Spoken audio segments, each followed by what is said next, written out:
Hello there. Hey, How's it going, my friends?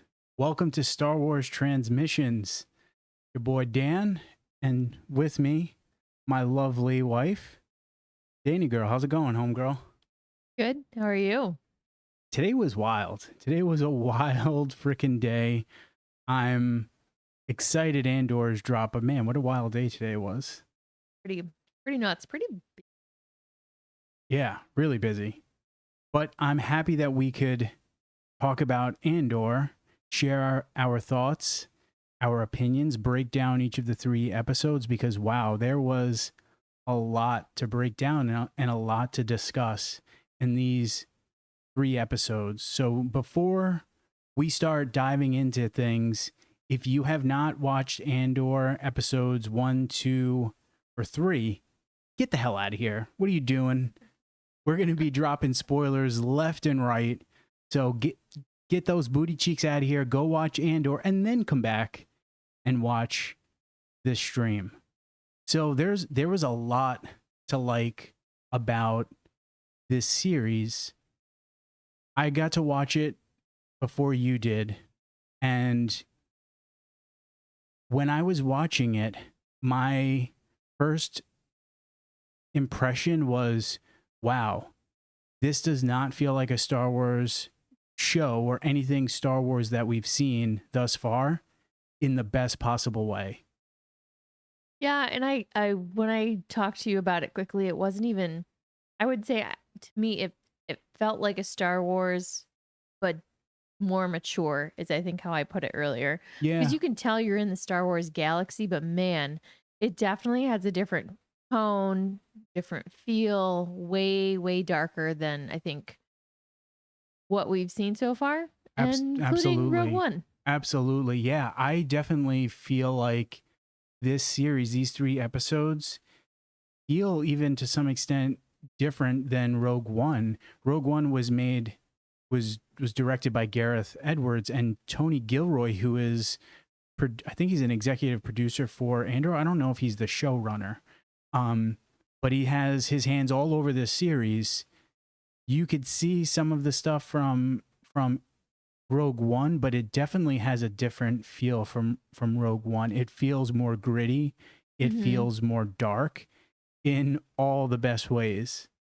Absolutely. It definitely feels like, I don't even want to say it like this, but like a real TV show. Like it doesn't feel like this show could be on something other than Disney Plus and Yeah. still be successful. Yeah, no, I think you're right, because when you watch Star Wars, whether it's the movies or the animated series, or even at this point, other live action series, for the most part, we know who the villains are. We know who the good guys are. Things are much more black and white. Rogue One started to muddy the waters a little bit about, what makes a character good, what makes a character bad, and having some gray in between. This series, Andor, these first 3 episodes, there was various moments and characters that kind of toe the line of being more gray. It's not cut and dry that, yeah, this character is an evil character, this character is a good character, and that's for both the villains, the antagonists of the series, and even the protagonists, which I freaking loved. Oh, absolutely. I was just going to say multiple characters, even in these first 3 episodes, all made good and bad choices Oh that boy. could make them be either a villain or a protagonist. Cassian, these episodes, the king of bad decisions. Bad decision left and right. Yeah, my boy's not good at making his life go in a forward direction very well. So I think that's a good segue. Let's jump in to the springboard of events that start off this series. Andor's first, or Cassian, I should say, his first bad decision. And we start off in 5 BBY. So this series is taking place 5 years before the events of Rogue One. Rogue One happens in 0 BBY. Literally, the end of Rogue One takes place right before A New Hope begins. So it's 5 years before that. We open on Morlana 1. It's a system that is under Preox Morlana Corporation Authority, which is essentially like they're basically rent-a-cops.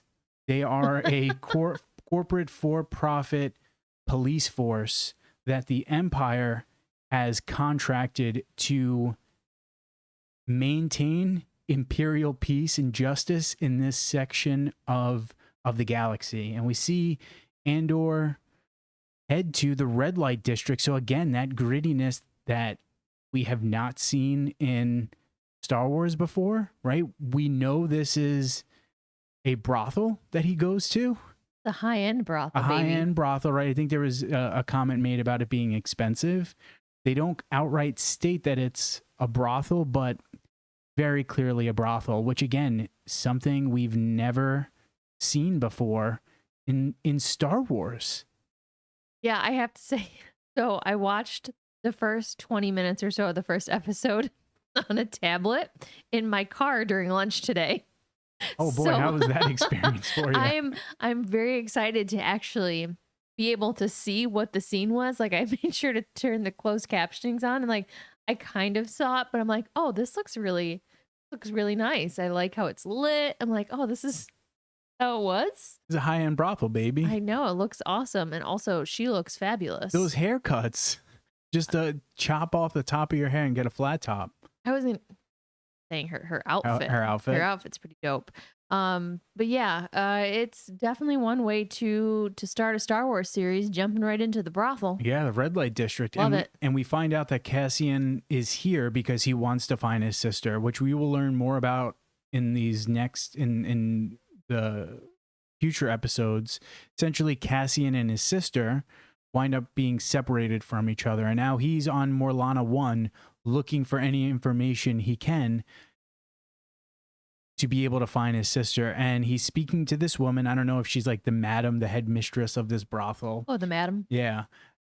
And these two individuals in the background in the left are two Preox Morlana corporate police officers, and they feel slighted that this woman went to Cassian and instead of them, because they had been waiting for longer than Cassian had, which winds up bringing us to what is going to be the impetus behind these 3 episodes and the series, because they can't let it go. They're these 2 cops that are high on their own, on the little authority that they do have, and they're going to shake down Cassian. And I love how this image is framed here. I love that you see Cassian hooded. And I also love going back to like the grittiness. Let's go back to that first scene, right? It's dark, it's rainy, it looks cold out. And that is totally setting the stage for what we can expect in at least these next 3 episodes, a gritty, colder depiction of the Star Wars galaxy. And if we go back to this image of Cassian getting that shakedown, you see that grittiness and rawness here. What up, Wesley? Yeah, the show is 100% going to rule. So far, it has been dope. No, I'm still like, I literally just finished it, I don't know, 10 minutes ago. So like literally right before we started. But I am so very excited to see where this goes. I mean, 3 episodes in, I'm like hyped, and I know we were hyped beforehand. So yeah. Yeah. We're going to go with it's going to rule. Yeah, I think it's going to rule. So these 2 Preox Morlana officers are trying to shake down Cassian, and things go bad very quickly. Now, one of the officers gets killed in the melee. I couldn't tell because Cassian headbutts him and the officer flies backwards, and I wasn't sure, like, did he hit his head when he fell? Because you see at one point the blaster bolts ricocheting. Did one of the bolts ricochet and hit him? But whatever wound up happening, he kills this officer. The other officer is pleading for his life, and Cassian's like, nah, brah, and smokes his ass. Sure did. Oh man. Which I kind of wasn't expecting to see that so soon into the series. Yeah, I can agree with that. But I mean, what's the option? They know where he's, or what planet he's looking for somebody from. Yep. Like there's too much information that he knows, and unfortunately, He has no choice. Yeah, there's one bad decision already. One bad decision that propels the events of the first 3 episodes. And then we head to Ferrix and we meet, oh my God, my number one homeboy from this first 3 episodes, B2 EMO. And voiced by the amazing Dave Chapman. Have no clue what he's been in previously, but man, sign me up for whatever Dave Chapman is going to be doing, because I loved B2 EMO so much, and I loved how he's portrayed. So adorable. I also kind of love how we're seeing a droid that is just not always up to snuff. He's not in rough always, shape. Yeah, he's been through it a bit. There's so one that's point. Awesome. There's one point in I can't remember which episode it is, but like he is in the middle of saying something to Cassian, and then he has like basically he freezes up and he can't finish his sentence, so Cassian has to knock him on his chrome dome. Just kind of nice to see a droid struggling through life, just like the rest of us. And then our poor boy gets peed on by a Corellian hound. Just poor P2. Those hounds, man, they're ugly looking.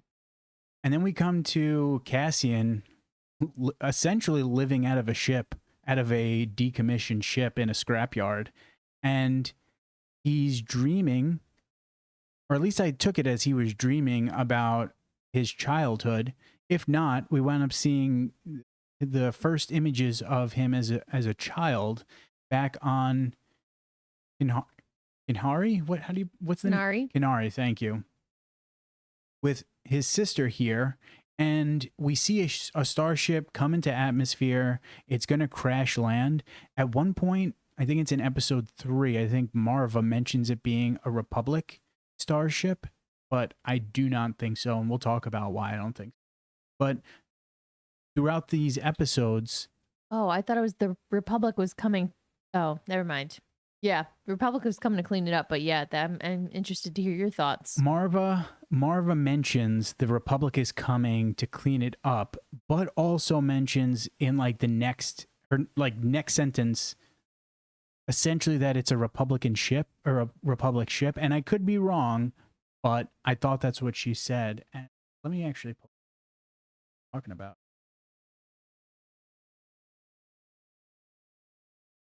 We see this individual in the ship, which if you look right here, that is the symbol for the CIS, Confederacy of Independent Systems, the Separatists. Huh. Yeah.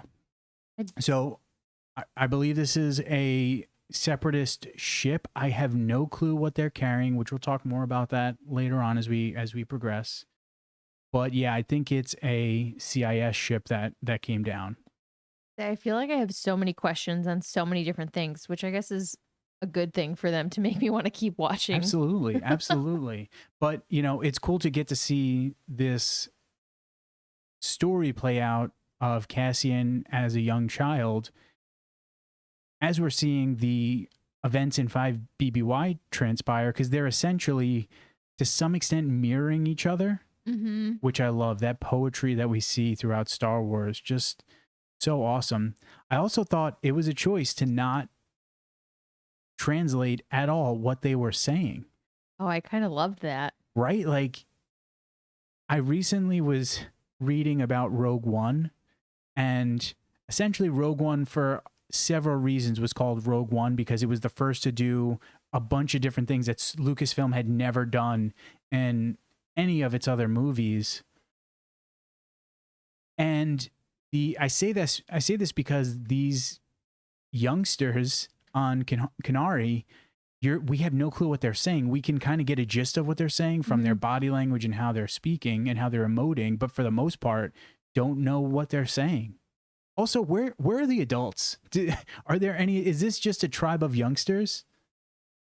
Well, I know they mention later that there's a mining accident. Was it all the adults that left? Is it only the adults are the ones who feel the toxicity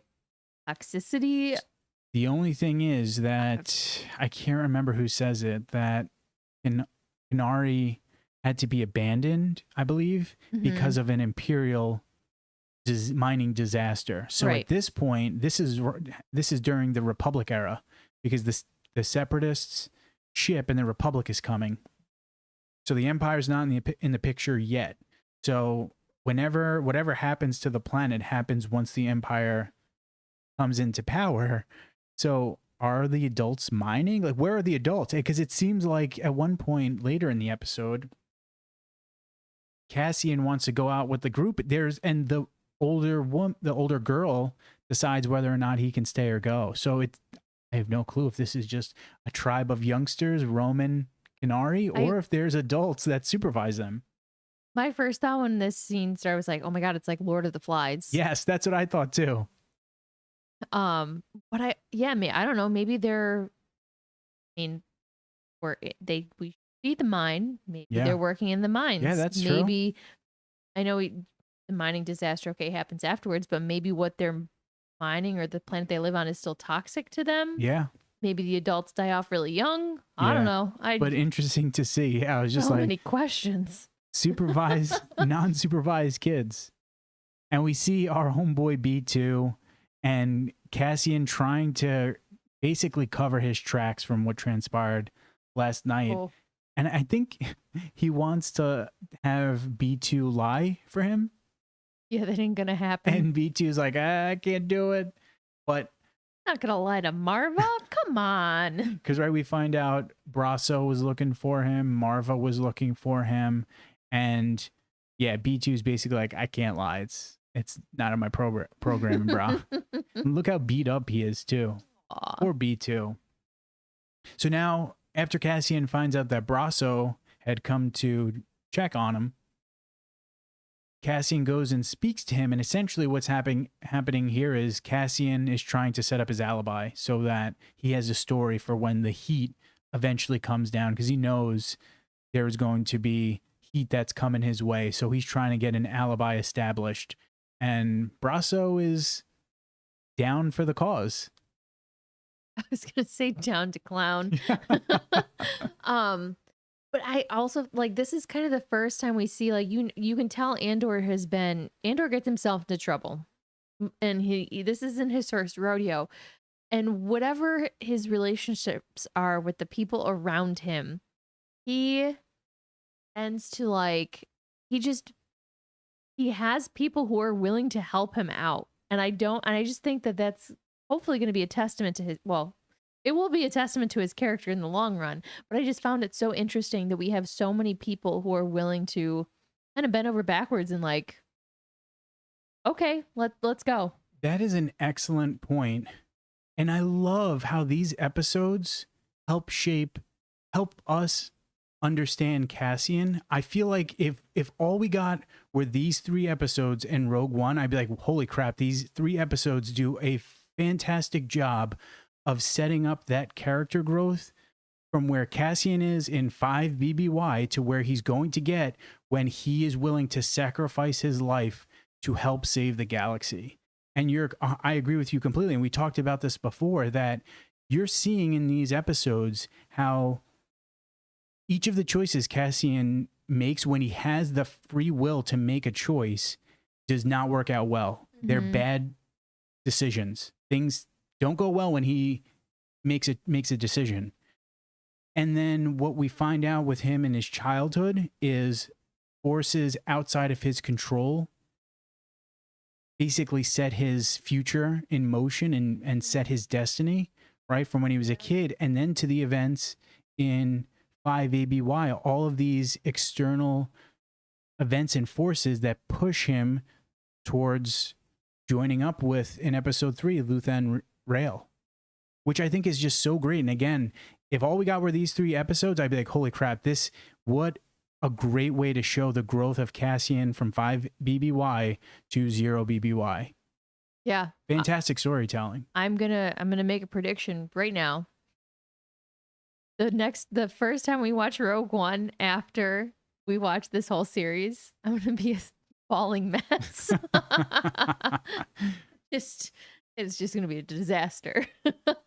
Shout out to my boy Wesley. Thank you so much for the super chat. We appreciate you joining us and happy to BS about Star Wars and Cassian. One quick note before we move on. I love that I haven't seen it and I didn't check later in the day. I don't know if it's been said officially that this guy and these workers are a part of the Scrappers Guild, which the Scrappers Guild we saw in Jedi Fallen Order and in the Bad Batch. So I think that's dope. Like I said, I don't know if it's officially been stated that this is the Scrappers Guild, but the outfit that he's wearing, the colors of that outfit, very reminiscent of the Scrappers Guild. So now we head back to Morlana 1, corporate security headquarters. And I love the image of those ships because they look very much like LAAT gunships that we saw in the prequels and in the Clone Wars, which I thought was great. Mm-hmm. And then I text you this earlier. No. I texted you. You text me and was like, yo, it's our boy Jan Royce. And I had already taken the screenshot from the episode because as soon as I saw our boy on the right, I was like, oh my God, that's motherfucking Jan Royce. Yeah, so that is our boy in the series. His name is Chief Hein, played by Rupert Van Sittard. And again, I'm going to be calling him Jan Royce from here on out from Game of Thrones. And next to him on his left is Cyril Karn. And this... Of course, his name is Cyril. Right? I'm sorry if there's anybody named Cyril that's listening to us. And this scene is great because essentially what we learn in this scene is that Phiox Morlana, they've been basically subcontracted by the Empire to maintain Imperial peace, Imperial justice in this sector. But they're really not doing it for the most part. They're just kind of like, hey, as long as people don't make too much of a mess or too much noise, we're going to turn a blind eye because we have to report those crime rates back to the Empire. And if the crime rates are bad or if bad stuff is happening, shit, what is it? The shit rolls downhill, right? So they want to just brush as much stuff as they can under the rug. And Cyril is like, he can't fathom this. He can't understand this. And what I love about the scenes with Cyril, I don't necessarily think he's just straight up, again, the theme of like gray, people being gray. I don't think he's straight up just like villainous. He's obviously an antagonist, but in these 3 episodes, I don't think his intentions are out of malice or avarice. He's doing what he thinks is right for the company, I think for the people that were killed, but I don't know if it's more so of just because he's a company man and he wants to do what's right by the company. Wouldn't even go that far. I feel like it's more of his own moral compass. Like he thinks that, oh my God, these 2 people were murdered. How could we not do something? Yeah. He does mention that later on that you're right. Yeah. But again, I love that. I love that gray, that murkiness of these characters that it's not so cut and dry that this guy's a villain. He's clearly an antagonist, but he's not a villain like Darth Vader. Right. And I kept thinking at the end of the 3rd episode, just with where we end up, what his thought process was at the beginning. God, right? To be like, these 2 people who were murdered, we need to get justice for them, and to see where they end up and what ends up happening. Right. Like, well, was it worth it? I don't know. Also, how is it going to shape him moving forward? So we're going to jump around for a second. We get an image of Cyril in episode 3 after Cassian and Luther basically fool them and mess up Phiox Morlana officers. And my thought was, okay, whether he's doing this because, again, he wants justice for the 2 murdered people, or it's because people have wronged not only these 2 officers, but also the company. Now, is he going to become more of like what we've seen in Star Wars films and in shows, how Imperial officers react and how they handle things? Is he going to be much more hard-lined in his decision-making and more ruthless because of the events that have transpired? Oh, that's my thought. I think so. Right? Because now he's been personally wronged. He's been made to look a fool. So I feel like it's just going to be, it's for him, his choices were with whatever his moral compass was before, it is going to be unwavering. Yeah, I agree with that. So, when we going back to episode 1, I like that we're seeing that growth to where he gets to from here. Mm-hmm. Just in these 3 episodes. It's wonderful storytelling. And then we go back to Ferrix, and Cassian knows, hey, I got to start figuring out my next steps because things are going to go bad quick. So we go and we meet Bix Kaileen. I can't remember how you pronounce her last name, and that played by Adria Arjona. And they're just good friends. I appreciate that they're not being depicted as lovers. I like that. Mm-hmm.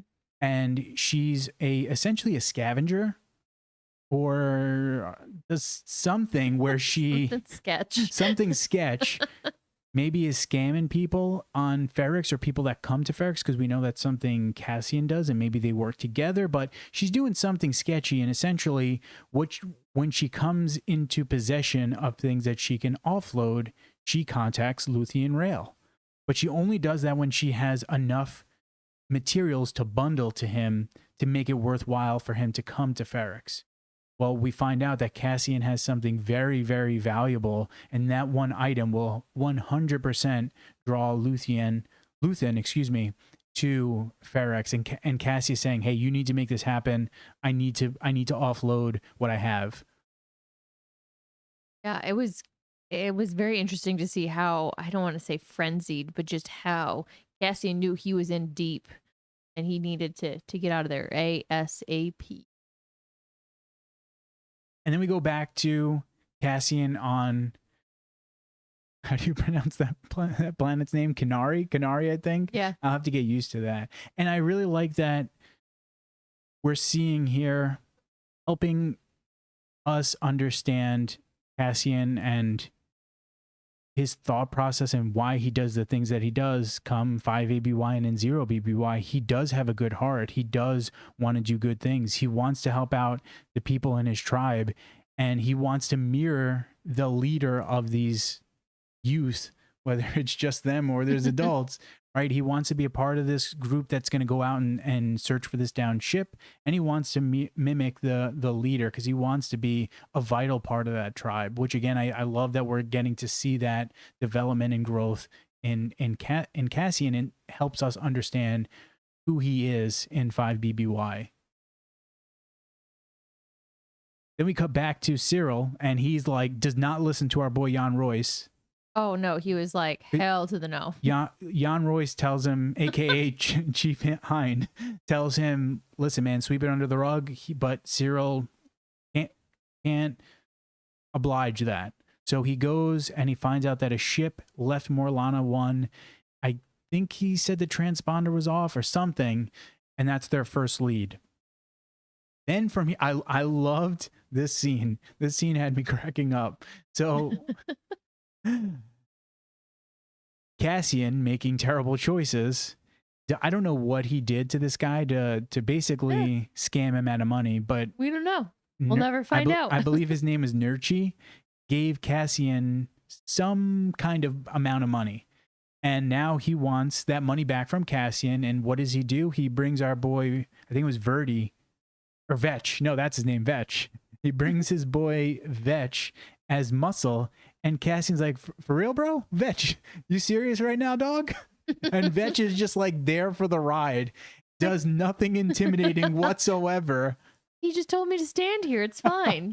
Like, yeah, I'm not intimidated by you. I love this. Is like one of my favorite scenes from these 3 episodes. Because not only does this guy Vetch look awesome, just the idea that like he was brought as muscle and does nothing intimidating whatsoever for Cassian. Cassian's just like, all right, I got other things to handle. I'll check you guys later. Then we find out she's getting right on it. She's contacting Luthen Rail, sending out a message to him saying that, hey, I've got something that you might be interested. Come to Ferrix. I also appreciate that we're seeing, hey, not everyone in the galaxy has access to be able to communicate with people via holo message, or even she's got to like climb a series of this ladder, wherever the hell it is, just to be able to communicate with someone off world. I'm so used to seeing in Star Wars just people communicating with their transponders, their holo messages, like it's nothing. And here we're seeing like, hey, that's not how everyday citizens operate in the galaxy. No, but I don't know. I don't think that this is an everyday citizen kind of thing though either. Because like clearly she was like, oh yeah, I'm going to go get that item. And he's like, oh yeah, it's on the shelf in the back. Like you have to dig for it. So I feel like it was more of like, yo, I got to use that top secret transmitter tower for my messages. I think you're probably right, because my thought was, oh, these people don't have access to any sort of communication devices. Because then we see, I think it's in episode 2, our boy Tim rat Cassian out, and he's got to use like the public payphone. Yeah, so see, like that would be a public payphone, where this is just like, I feel like if she's contacting somebody like Luthen, like Luthen's not going to use some common phone. Like no. He's gonna. You're right. That's an excellent point. I'm just thinking, I just blew up your theory. I'm like, oh, these are some broke jokesters on Ferrix, but you're right. And now again, Cyril can't let sleeping dogs lie. This guy's a dog with a bone. He's like a man on a mission, man. Pitbull. And we start to find he gets a lead that there was a Kenari human male that was seen. I don't know if they say that at this point seen in the brothel, but basically they determined, hey, a Kenari male was seen, and that's probably who we need to be looking for. Yeah, I mean, because I don't know. They didn't call him Kenari. I think it told was it when the brothel woman, or at least the tip?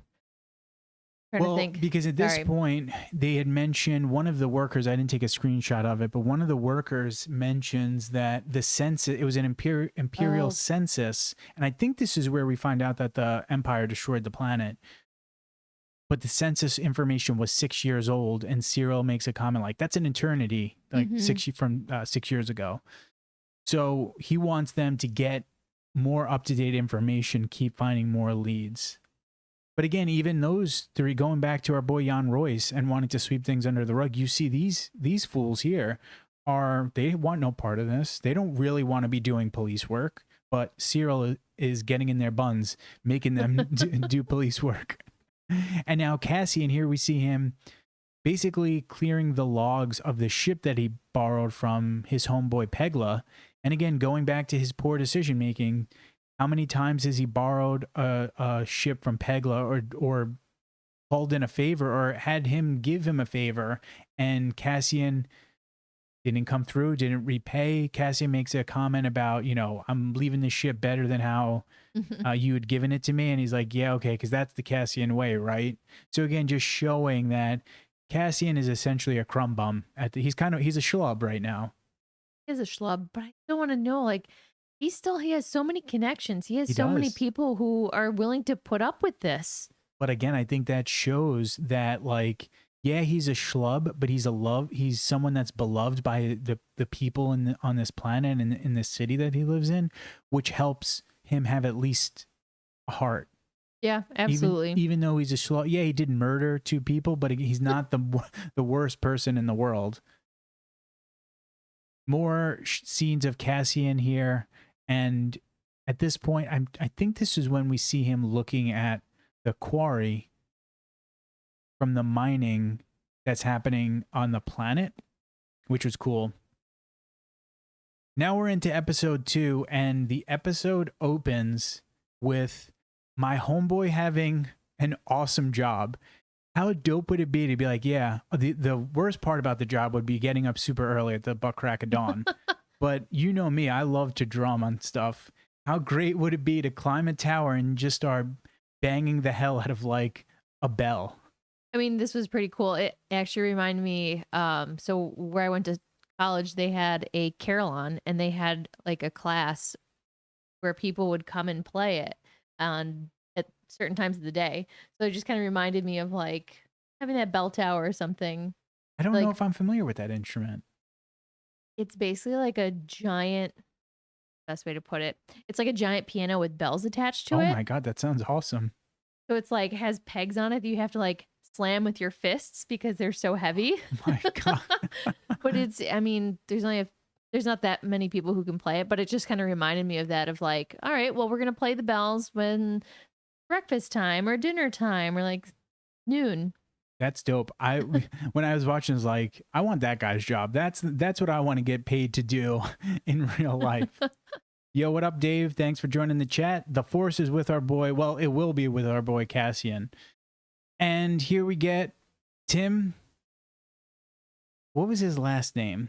Tim Carlo, played by James McArdle. Tim. Fun fact, he was also in The Force Awakens, this actor. Don't know who he played, but I saw on IMDb he was in The Force Awakens. I was like, huh. I wonder if there's been other people that have played multiple characters in various Star Wars entries. If you're a stormtrooper or something, Yeah. go for it. Yeah. I thought this was cute, but I was like, oh my God, I hope people can read. Like they were definitely like, Oh, they went by super fast. no, but I just the let's bold this, let's highlight it to make sure Yeah. you know exactly what we're talking about. I was like, I got you. But our boy, again, sticking with that like grayness of characters, like we're seeing Tim be super jealous. Also, by the way, it's always super weird when we get characters in the Star Wars galaxy that have regular ass human names like Tim and Luke. But it's Tim double M. Tim double M, but still. Like Madison with the double NY where you don't know where it is. But yeah, our boy is jealous because he thinks that Bix and Cassian have a romantic relationship. He's obviously wrong, but he's just being super jealous. He sees this bulletin that Premor is looking for a Kenari male, and he knows a Kenari male, and snitches get stitches, bro. That's all I'm going to say. Yeah, that's pretty accurate.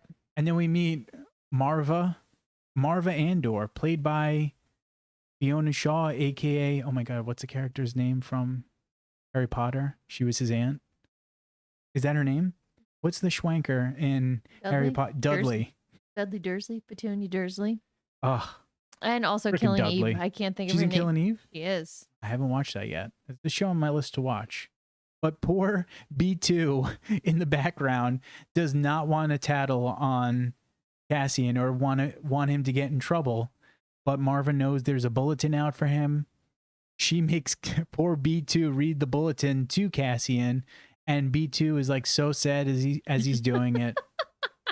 And we get this discussion between Marva and Andor, or Cassian, I should say, where they have been lying, saying that Cassian was born on Fest, and that all of the records say he was born on Fest, but they have divulged to some people that he was born on Kenari. Oh, Cassie.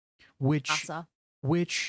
made me wonder, what else are we going to learn about Cassian's upbringing that would make them say that he's from Fest? Because what's wrong if nothing happened? What's wrong with saying he's from Kenari? I mean, they kind of touched on it. What was it, third episode, where it's just a very small, or I think it was even, they mentioned in the first episode, like a very small population of like very tribal, that not many people leave that planet. And because of the mining disaster, there's not really anybody left around. But here's my thing. If it's not bad to be a native of Kenari, why lie about it? Why would they lie and say he was born on Fest? Because they're scrappers and they don't want to have any official records of, I mean, they're stealing stuff constantly. So That could be a good point. if they get caught, what's going to be a better lie? You're from Kenari, where there's hardly, everybody's going to know exactly who you are or be able to trace you back, because there's so few people, or someplace like Fest that that's a good point. isn't. I do wonder if Is notorious. that's true. I do wonder if we're going to learn more about Cassian's childhood, if we're going to continue to see flashbacks Hope so. and maybe learn here's the exact reason why we had to lie.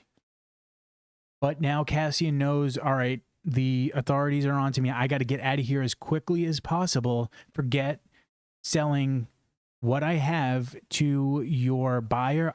I'll sell it to you. You could sell it to him. I just need the money to get off world. And Bix tells him, nah, man, the guy's on his way. He's going to be here. You're going to have to sell it to him. And Bix, she knows something bad's happened. She knows Cassian messed up, but she still wants to help him.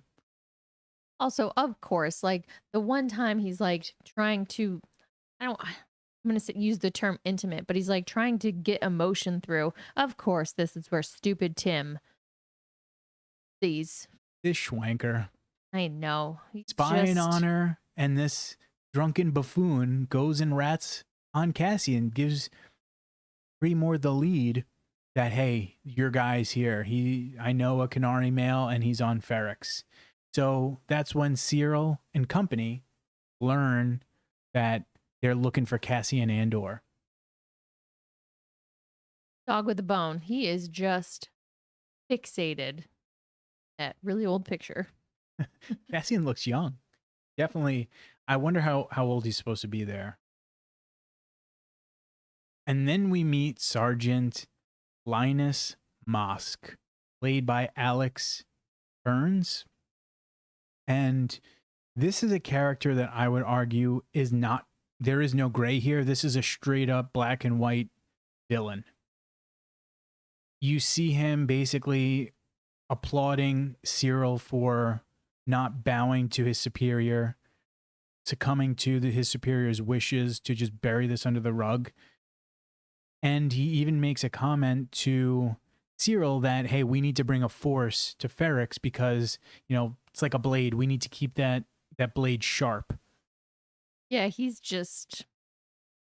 a hardline company man that's just stirring lots of trouble. Yep. So yeah, but again, I love how this show does, how we're seeing characters being portrayed, because we're seeing two antagonists here, two villains, for lack of a better term.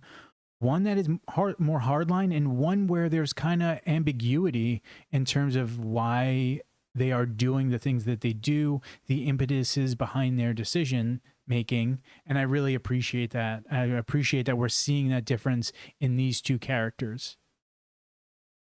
And then we learn, or I should say we get to see the valuable object that Cassian has. And this is what's called a Star Path unit. We find out in episode 3 that what makes this so valuable is this object can track every Imperial coordinate for 9 radial parsecs. So those were the exact words that Cassian said. I'm assuming what he meant to say was we can track every ship and their coordinates within a 9 radial parsec, which, yeah, that would make that super, super valuable to the Rebel Alliance, to criminals. So that makes sense why he has something that could bring him a ton of money very quick. Right. And I love how he just kind of held on to this. Like, this was his rainy day fund. Yep. Like, this was his ace in the hole. Yeah. He knew he was going to need it one day, and he was going to have to escape or do something where he needed a lot of money quickly. But yeah, I mean, it's a pretty little box machinery.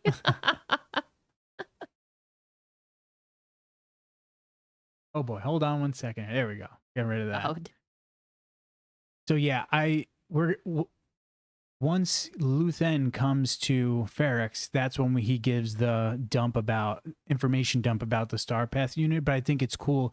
I don't know if it was destroyed. Cassian leaves it behind. Oh, we don't know what happened to it. I don't know if it was destroyed or not. I hope it's not, because I think that'd be cool to see that come into play in future episodes. There was a lot of crash and burning, though. Now, going back to Kenari, I want to know what this yellow smoke is. Like, what is coming out of that frickin' frigate that instantly killed. I shouldn't say instantly killed the passengers aboard it, because we don't know if it was that whatever that chemical smoke is, or if it was the crash. But you see like the people, the dead bodies, that their skin is like yellow. Okay. So are we taking bets that there wasn't actually a mining disaster? That this maybe whatever this smoke or whatever it was, maybe there's more on board. Maybe, I don't know, it's a path for something that they're going to use nefarious reasons and they have to destroy everything. So what do? They're going to destroy the planet. That could be, especially since, as I mentioned, we see the separatist, the CIS symbol on one of the dead bodies. That maybe the separatists were up to no good. Maybe this is something that has to do with Sidious and his plans. I don't know, but I don't know. I feel like now that we're talking about it, I feel like there's way more nefarious undertones with an Imperial mining disaster than originally suspected. Right? So we know that the separatists were here. We know the Republic comes to this planet. Did Sidious and then the Empire, what were their plans? Did Kenari become abandoned because the Empire wanted it to? I don't know. But yeah, we could learn more about what the heck was going on here. Then we get to see our first introduction of Luthen Rail, which I'm so pumped that Stellan Skarsgård is playing Luthen. So good. Luthen. I keep saying it Luthen. I don't know how you pronounce his name. It's probably Luthen, but Stellan Skarsgård is great, and I'm just very happy that he's in a Star Wars series and that he gets to play Luthen, because what an awesome character. Yeah, so far so good. He definitely is interesting, and I can't wait, based on like what we've seen from previews before the series started, like to see what else he does with his time. Yes, I cannot wait, because is this dude like rich? Is he a politician? Is he kind of like Bale, who's a rich politician? Does he moonlight as a rich guy or a politician? Like, there's more to than meets the eye here with Luthen, and I'm very excited to learn more about him. I'm assuming we're going to learn more about his background. I'm assuming we're going to get that grayness in terms of is what he's doing villainous, is what he's doing benevolent. So I'm very excited to see what this story has in store for Luthen and Cassian. Yeah. I'm super pumped. He just seems like he's going to be a very interesting character. And now we see Cassian basically setting up so that he can bail from Ferrix, and he wants to leave a bunch of money for Marva, but he knows he's not going to be around to give it to her. So he wants B2 to be able to give that money to her, but he doesn't want to tell B2 that he's leaving. So I think, is this where here he also mentions maybe lying? I can't remember, but poor B2 is just so sad. He's like, why do we need comms? You could give the money to Marva. And our B2, he just cares so much about Cassian. Just what all the droids, I swear, I love all the droids that we get in Star Wars. They're pretty great. Great. We see this homegirl get blasted in the gut by, I'm going to say, a separatist who had like superhuman strength. It took like 20 darts to put that guy down. God, which, going back to that smoke, could it be like an experiment to maybe see for like super soldiers or something? Oh no, this is so exciting. There's so many possibilities. I'm totally like, this is tinfoil hat territory for me. I have no clue. But now that I'm thinking about it, that dude took like 20 darts to his torso till he finally dropped. And those are clearly poisonous darts. Yeah, well, we don't know. I mean, we're going to guess that they're poisonous darts. We don't know for sure. But yeah, he was definitely roiding out, it seemed like. He had that roid anger and roid strength, basically. Oh, and that yellow-tinged skin. Someone check his Kugel sack. See if it shrunk. Steroids makes your Bellagio shrink. Oh, okay. Wait. Sorry for the corny joke. Late. I'm so tired. Oh, boy. Cassian now is trying to head off-world. He doesn't have the money to do so because he wants to be chartered off-world discreetly and very quickly. Originally, he's told it's going to be 900, but it comes to an agreement 700. Cassian tells the guy, hey, okay, that's fine with me. You need that ship to be ready in an hour to get the hell off of Ferrix. While this is happening, these two schlubs give their speeches, and Sergeant Mosk is able to pump up the troops, while Cyril is just a total wiener. I think my exact words were like, why is this wiener still talking? He is just a flaccid wiener speaking. I feel he's just such like a he's an office guy. He doesn't really work out in the field, it seems like. He's along for the ride, and man, this is quite the ride he went on today. You know what? They're all way in over their heads. All of them. Even Mosk, who's like, yeah, we got to keep the blade sharp. Dude, they did not know what they were getting themselves into, and by God, does it blow up in their face. Yeah, they were kind of all over the place later on, literally. And so everything is falling into place for a showdown to transpire on Ferrix, because we see Luthen. I keep saying Luthen on this like public transport with the guy's name is Willie, who's got the earpiece, chewing his ear off, and Luthen is like, leave me be, but I guess I'll talk to you. And now Cassian is ready to go sell his Starpath unit, and I love the use of like more contemporary sounding like music. It was the definitely drums, the drum set, right? Like, oh, nothing we've ever, as far as I can recall, seen, or I should say heard in Star Wars, which again, going back to what I mentioned earlier, that Rogue One mentality, being the first to do things in Star Wars, just dope. When the episode ended, I'm like, yo, this music is great. This is pumping me up, bro. I know, but I think that's the whole point. Like, he's on a mission. He's leaving the scrapyard. It's great. New beginnings. Absolutely. We start off episode 3 back on Kenari, and young Cassian gets into the downed frigate. We see more, we're going to call it just space roids. The space roids that jacked up the people on this ship. And again, this is where we see this downed individual wearing that pack that is 100, that's one, in my mind, 100% the CIS symbol, the Confederacy of Independent Systems symbol. And when I first saw it, I was like, wait, is that Imperial research? That Republic research? And then it clicked, oh yeah, that's CIS.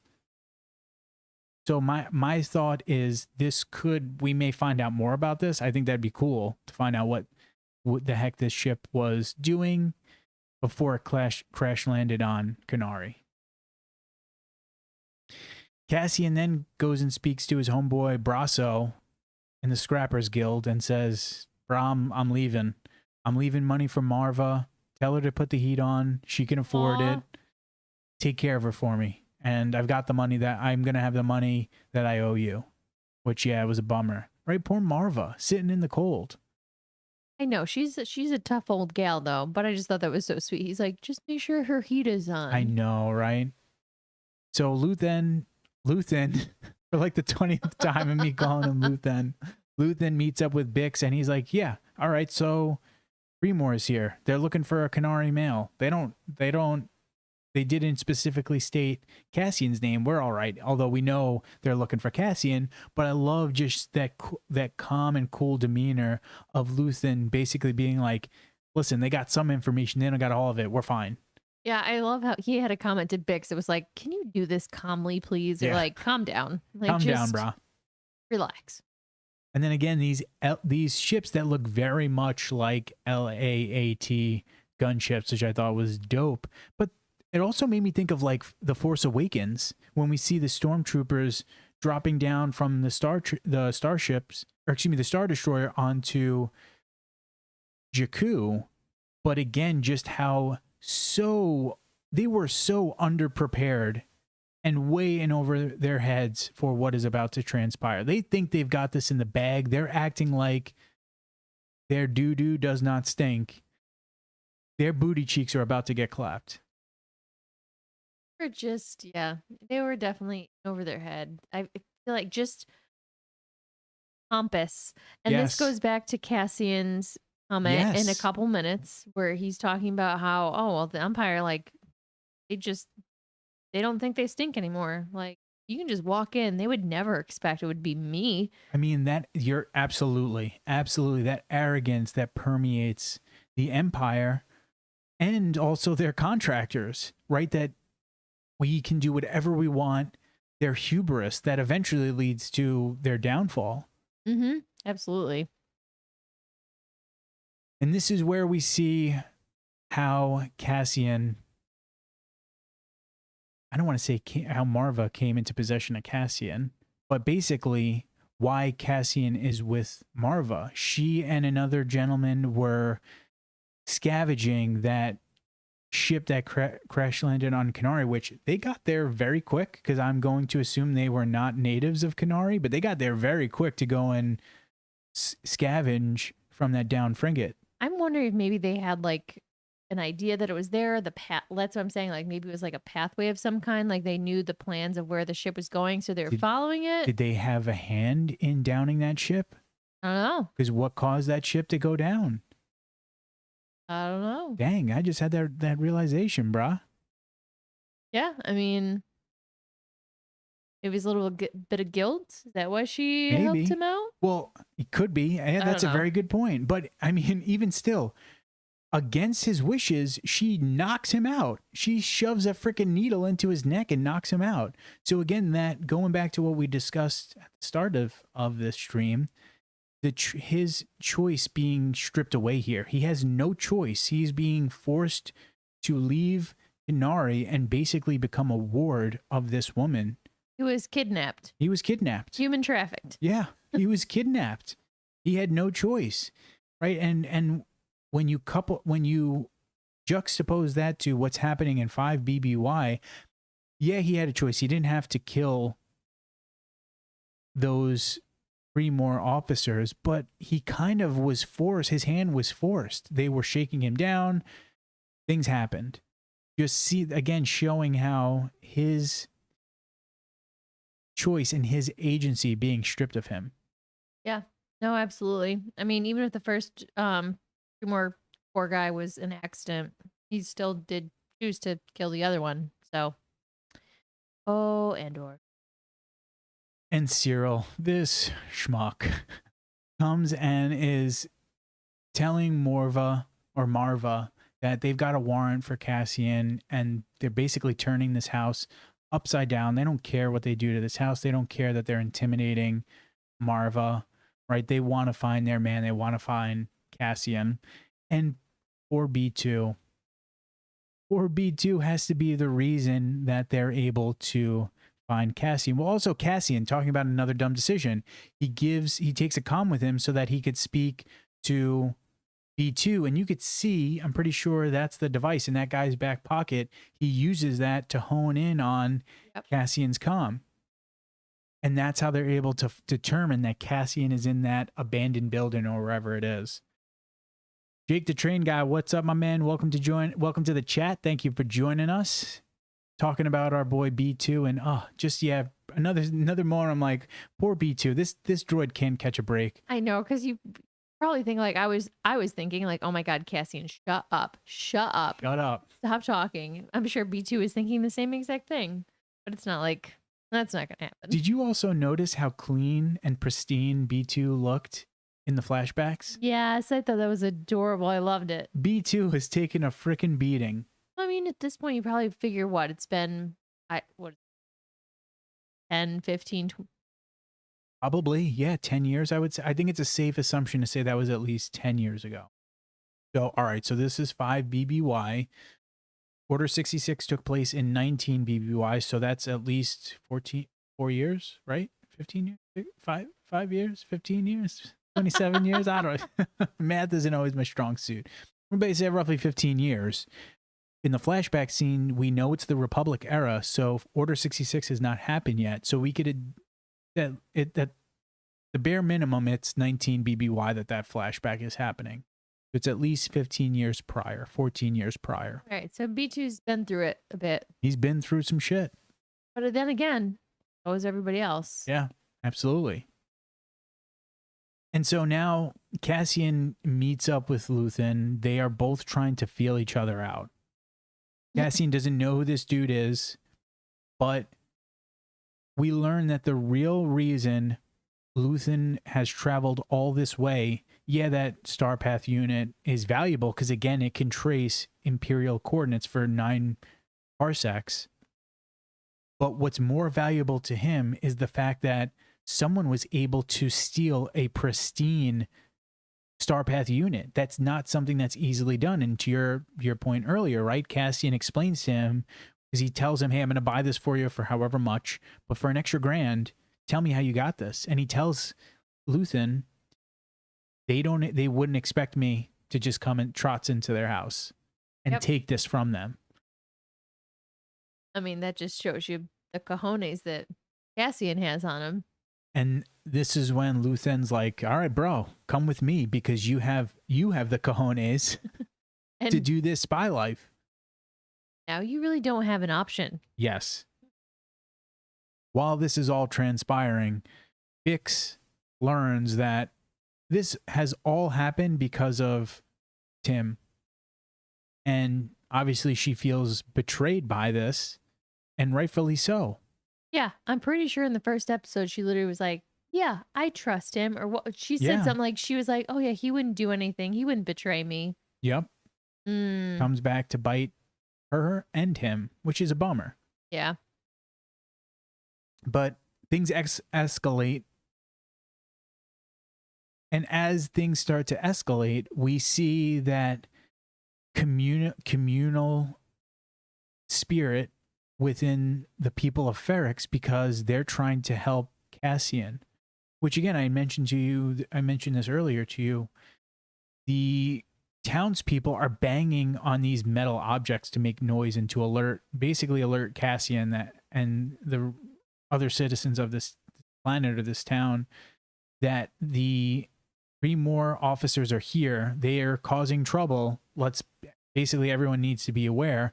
And then also think about the scene of that guy with the job that I want, banging on that bell in the bell tower. Yeah. Lots of banging metal instruments, which I just love how it's all like clearly they're scraps that they took and devised this method, whether it's closing up shop and getting the alarm out that things are going down. Be careful. Things are not as they should be right now. And as I mentioned earlier, things go south quick because now Pre-Mor arrive and we get a firefight between these Pre-Mor officers, Cassian and Luthen. Luthen tells Cassian, hey, forget about the Starpath unit. Let's get the hell out of here. Cassian, like, no way, tries to get the Starpath unit, but it appears that it's crushed or destroyed, but we don't necessarily see it. And that makes me wonder, will that come back? Will we see that again? Because we don't. Star Wars has a thing where if you don't see something killed or destroyed, it may very well pop up later. So I'm wondering if we're going to see that Starpath unit appear again. And as all this stuff is going down, our poor homegirl Bix, she's getting roughed up, treated like a piece of crap. And again, just that arrogance and that hubris. These are essentially rent-a-cops for the Empire, and they're just waltzing into Ferrix, harassing the citizens of this planet indiscriminately. And throughout this, Bix gets jacked up, and this bummed me out. Yeah, this guy stunk. Snitches get stitches, but our boy didn't deserve to die, and all he was doing was basically trying to tell them, hey, don't touch her, don't hurt her, and just gets blasted. Just gets murked right in the chest. Yep, they don't care. They have no regard for human life or for the lives of those citizens they're supposed to protect. You know what it made me... And again, it just made me think about that with this guy's death, that idea that, yeah, he's kind of a schmuck for ratting on Cassian, but he still cared about Bix. Yeah, why he was his decisions were bad and he did something not chill, but he still cared about Bix. He did not want her to get hurt. And again, just another example of that grayness that we're seeing in these characters. Yeah, absolutely. Yeah, it definitely was a bummer that him got shut up. Got murked. Yep. And dude, Syril, going back to these guys just not down to clown. This dude is cowering once Cassian holds a gun to his head to get information. And I like here that we see Luthen tells Cassian, kill him. Which again, think about Cassian. I think this is when we're first introduced to Cassian in Rogue One, when he's on the Rings of Kafrene. He kills that other rebel. I don't know if he's a rebel informant or an actual rebel agent. I can't remember the guy's name. He's getting information from the guy. A group of stormtroopers wind up seeing them, but the dude that was giving Cassian info, he had a hurt arm, so he couldn't climb a wall that Cassian wound up climbing to get away. He shoots that guy with no qualms. This dude, who is again very much an antagonist right now to Cassian, he does not kill him, even though Luthen tells him to kill him. Hey, Chloe, we got our cat. Chloe just jumped up on Danielle's lap. She's got a thing or two to say about Cassian, apparently, too. Oh, yeah, I thought it was interesting. Like, we've seen, I guess we're going to see Cassian kind of learn as to what his line in the sand is, and what he's willing to do to save himself and those he cares for. How far he's willing to cross that line, showing that growth in a character from 5 BBY to 0 BBY. I thought that was cool. I love this. Brasso helping Cassian out, hooking up the LAAT to just some scrap so it crashes and blows up. And we even see Brasso like drowning his sorrows later on in the episode as it ends. Just bummed that he had to kill someone. I know.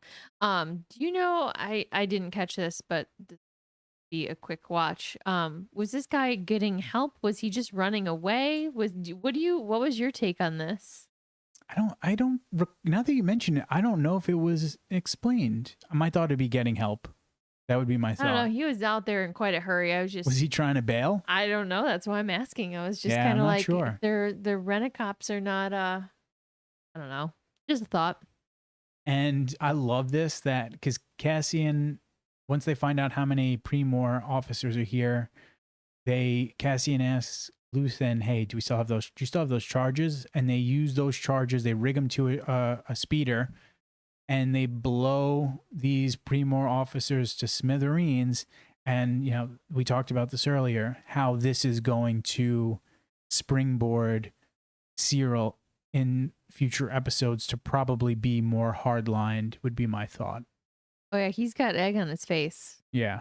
Absolutely. But go ahead. You know, you finish your thought. It's gone. I was going to say that, again, just showing how ill-prepared these individuals were, thinking that they were just going to roll into Ferrix and just steamroll Cassian and get their guys super easy, and how they got slapped around and embarrassed. I'm also kind of curious to see what or how much guilt he's going to feel. I mean, Cyril's the one who was hardlined after he was told, like, hey, you should just ignore this. He's like, no, I have to get him. This guy's my guy. I got to find him. He's the one who ended up selling out or telling Cassian how many guys there were. He's the one who said, hey, there's a speeder. It's them. Go get them. And then look what happened. Like, this is literally all on his shoulders. That's a great point. This is all his fault.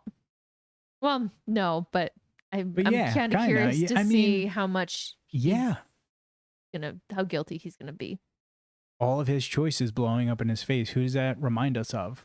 Weird. Right? Yeah. Right? Because I mean, his supervisor told him, no, do not pursue this. We're just gonna I can't remember exactly what he said happened to them. Or what he told Syril to say happened to them. Something about an accident. We're going to ignore that they were in a brothel, which they're not supposed to be in anyway. So, yeah, right? Talking about choices, this dude's choices really snowballed very quick on him, and this is going to be the impetus that forces the Empire to get involved, because we know the Empire is going to be involved. Yeah, and I mean it's just interesting. Like he thought he was making the right choices to do right by, whether it's, again, like we mentioned earlier, the people that died, the company, whatever, to do right by his moral code, and did not work out well.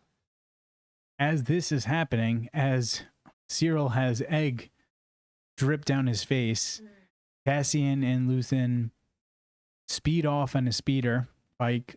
And I love there's the scene from overhead of them kind of speeding away over these like multicolored pools of water. I thought that was so cool looking. Like the crops and stuff. Yeah, I thought that was so awesome. And the last scenes that we get in episode 3 were so good.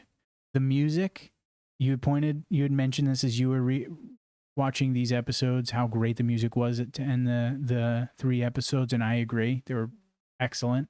Yeah, I loved how at the end in this season, or episode 3, how they kind of had that metal. They had a metal like clinking, a metal clanking, like very steady beat to mimic what they had earlier, like a percussion, with the right? Yeah, like I don't even remember what I called it. Yeah, they had a metal like clinking noise. Yeah, to mirror the townspeople earlier. I thought that was great. And look at the similarities between these two images, right? The poetry of Star Wars, the symmetry that we get in Star Wars, and again, right, showing Cassian being knocked out and kidnapped from his planet, having no say in what his future will hold for him, to now 5 BBY, the events culminating so that he essentially has no choice but to leave with Luthen, even though he doesn't really want to. Well, he wants to get off planet, but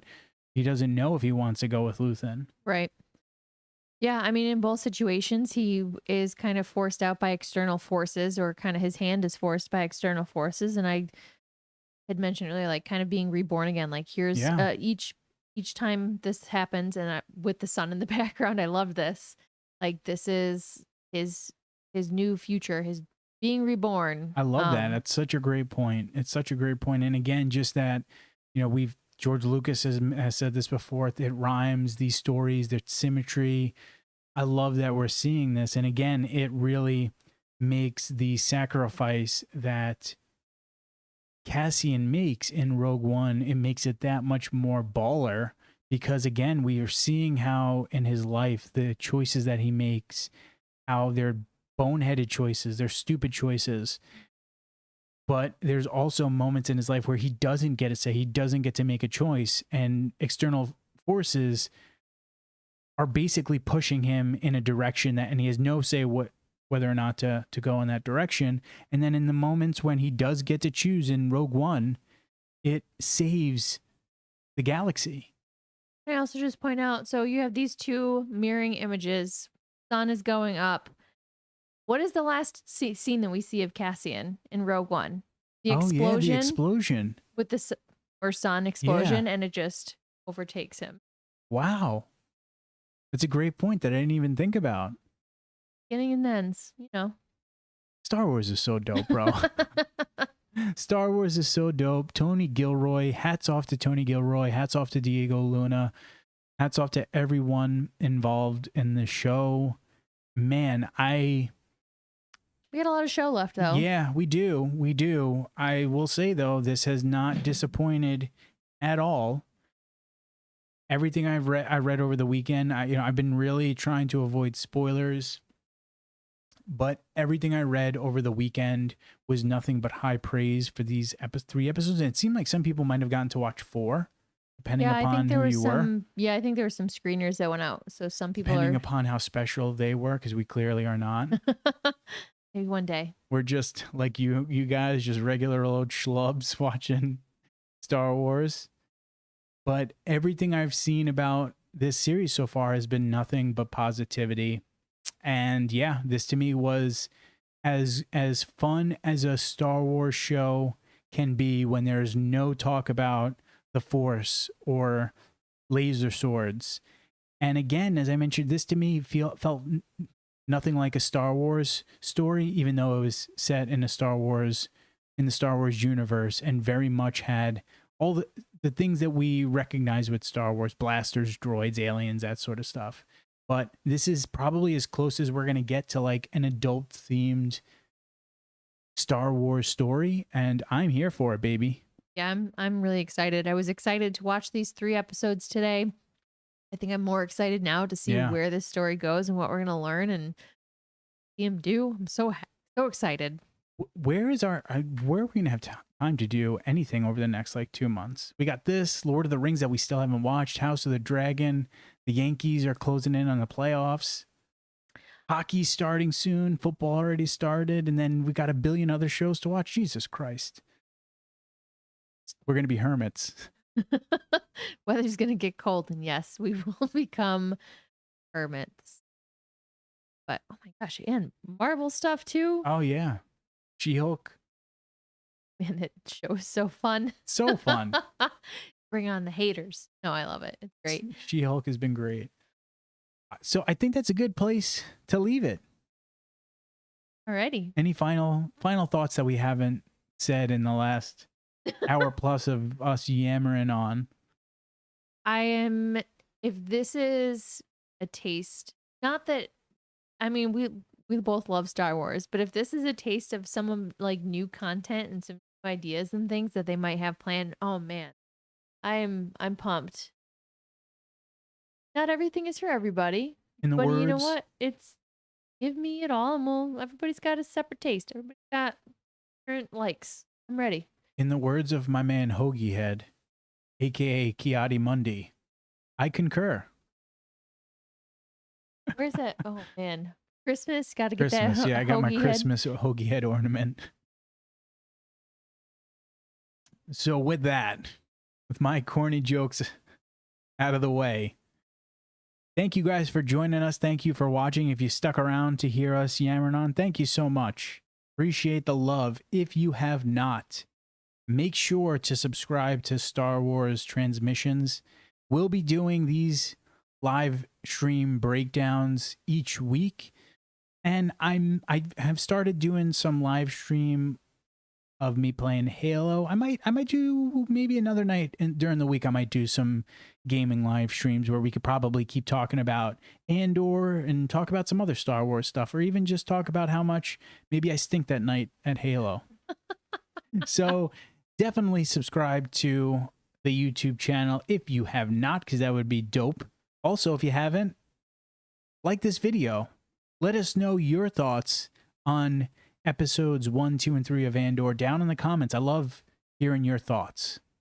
But with that said, guys, may the Force be with you, and stay nerdy.